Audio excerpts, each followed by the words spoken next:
Stop scrolling. Hearing how AI is being used in professional sports or even in the NFL. Yeah. No, it's a really good question. AI, artificial intelligence, and machine learning is being used at a phenomenal rate at the collegiate level, particularly in at the professional level in the NFL. And it's being used in a number of different ways, whether it's team building, player evaluation, player development, game planning and strategy, right? Injury prevention and rehabilitation. Players are wearing chips in their helmets.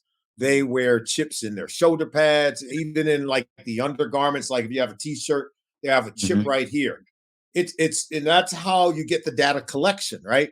So they're pulling in data in every way, shape, or form. And as you well know, man, the data that you could track is enormous. It's almost infinite, right? You can pull in data points for, say, an oxygen level intake of a player during the second hour of practice compared to, say, the first hour of practice. You could get, you can learn what is their peak performance or explosion rate and movement, and fast twitch, everything. And then obviously you're going to collect that data after you have finished the data collection process. You use the machine learning and you put all that into the computer, and what computers, as you well know, what it does now, and AI technology, it literally takes all of that information and it normalizes it, right? In other words, you have some of the stuff that's an outlier, some of the stuff is more centered and more consistent, and now you're packing that in, and that's how you're creating these levels of probabilities. And so now when, say, for instance, I'm drafting this player over that player, if I just watch the play, this player looks like the better player. This player looks, like maybe he's not as good, but the data is going to tell us in other ways, how are they performing, the biomechanics, right, of the data that we talked about, that you're taking from the helmet, that you're taking from the chips and the shoulder pads. It can measure impact, when a guy makes a tackle, right? I mean, and now you get to use these metrics that have they're very objective, right? They're not subjective.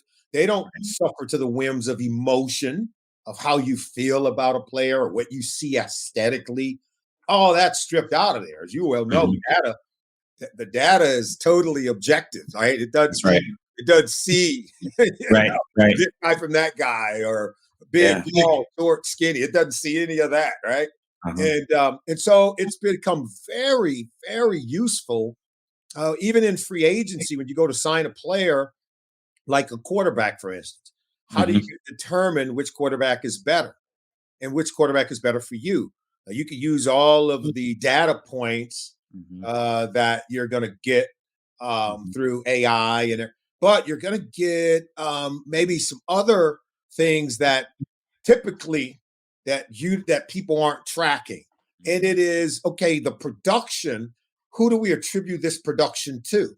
Is it all attributed to the quarterback, or is it universally distributed to, say, the running back who scored the touchdown, or the receiver who made a great catch when the quarterback threw it high and outside? The receiver went outside of his space in what we call a contested catch. It was contested, guy hanging all over, and he went up and caught it anyway and scored a touchdown. Are you going to give the quarterback credit for that? Well, the real nuanced version of what data does, it says that no, that play should be credited more so to the wide receiver who lended the production. So that it helps you to make better choices, more what we call more informed choices when it comes to drafting players, signing players, building out your roster. When it comes to injury prevention, rehabilitation from injury is being used in medicine in phenomenal ways that we never thought possible. So I hope I didn't take up too much time. No, you didn't. You know what? When it comes to, I'll tell you this. I go with, I love the way that it was described. You said when you pick a quarterback, I love the way that your previous guest on Believe in Bingos, Joe Theismann, how he said it. He said playoff wins. Right. He said, when it comes to the quarterback, playoff wins. Playoff Right? win. That's right. He said, because that's what matters as you're moving up, basically, to get to what? Super Bowl victories, right? So he said, stop scrolling.